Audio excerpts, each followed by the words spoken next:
Dirty dealings, corporate battles, consumer woes. This is Evening 5. Genting awarded a contract worth over $1 billion, approximately 4.71 billion ringgit, to Wison New Energies Co. for the construction of a floating liquefied natural gas or LNG facility in Indonesia. The deal, inked by its subsidiaries, Genting Oil and Gas and Layar Nusantara Gas, is valued at $962.8 million, but will exceed $1 billion after including reimbursable costs. The facility will be built at Wison's shipyards in China before being towed to Teluk Bintuni, West Papua. It will have a capacity of 1.2 million metric tons per annum, with the first drop expected in the third quarter of 2026. Feed gas for the facility will be supplied from the Asap, Merah and Kido structures within Genting's concession area of the Kasuri block in West Papua. In a separate development, Genting is also proposing to acquire a 49% equity interest in SDIC Jining Zhoushan Gas Power Generation Co. from Jining International Energy Co.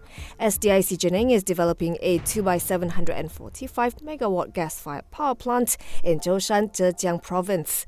A heads-of agreement was also inked with SDIC Power Holdings Co. for joint cooperation in the power project. All in, Genting said the purchase price and equity investment will come up to 428 million yuan or 277.68 million ringgit.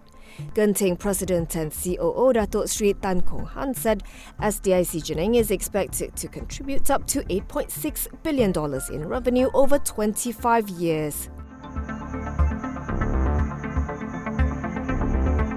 Taiwan-based Elite Material Co. or EMC is investing 900 million ringgit to set up a new manufacturing facility in Penang. According to a Bernama report, EMC chairman and CEO Albert Dong said the copper-clad laminate manufacturer has started construction on a 5.6 hectare plot in Penang Science Park North.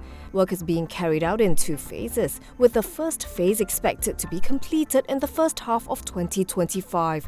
In a press conference with Penang Chief Minister Chow Kon Yeow, he said this facility will be EMC's first in Southeast Asia. He explained that Penang was chosen because it is a regional semiconductor hub with the largest semiconductor industry cluster comprising global companies in the region. The facility will serve local and global customers, providing EMC with additional growth momentum. It will have a monthly capacity of 600,000 sheets from Phase 1 and an additional 150,000 sheets from Phase 2. The facility is expected to generate monthly revenue of 150 million ringgit at maximum production. Mass production will begin in the second quarter of 2025.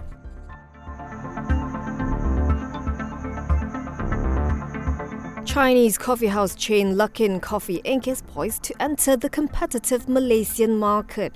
The move comes at a time when Malaysians are spoiled for choice from the rising number of brands and outlets, vying to fill in a gap left by Starbucks, which is reeling from protracted consumer boycotts due to Middle East tensions.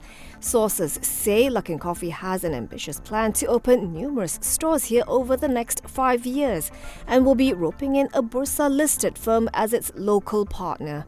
A letter of intent will be signed as early as today, while the master agreement could be finalized within the next 2 to 3 weeks. Founded in 2017 and headquartered in Xiamen, Luckin Coffee operates 18,590 stores, excluding unmanned machines, as at March 31st this year. In China, its store count hit a record high with over 2,340 net new stores opened in the first quarter of this year alone. It has 32 stores in Singapore, its only international market.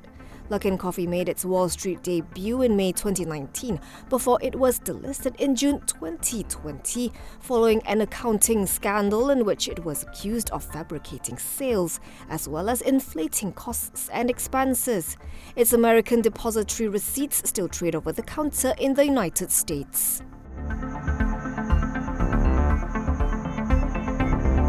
EcoWorld Development Group posted an 11.7% hike in second quarter FY 2024 net profit to 70 million ringgit, driven by higher revenue and cost savings in completed and near completion development projects.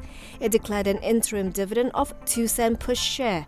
Meanwhile, quarterly revenue jumped by 32.1% to 555.76 million ringgit due to higher contributions from active and newly launched phases of projects. For the first half of FY 2024, net profit rose 16.7% to 139.68 million ringgit, while revenue increased by 20.8% to 1.1 billion ringgit. The property developer achieved 2.18 billion ringgit in sales in the first 7 months ended May 31st, 2024, representing 62% of its FY 2024 sales target.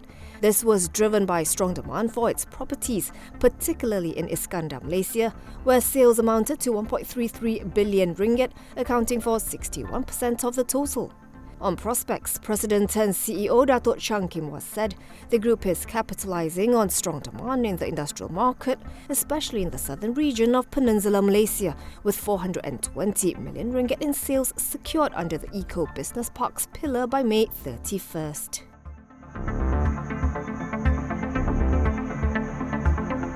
WCT Holdings said it has secured a contract with 249.74 million ringgit to build additional lanes for the North-South Expressway Plus expansion project. The contract involves the construction of the additional lanes on the stretch from Yong Peng to Senai in Johor. The job includes site clearance, demolition works, earthworks, drainage works, pavement works, road markings, road furniture and geotechnical works.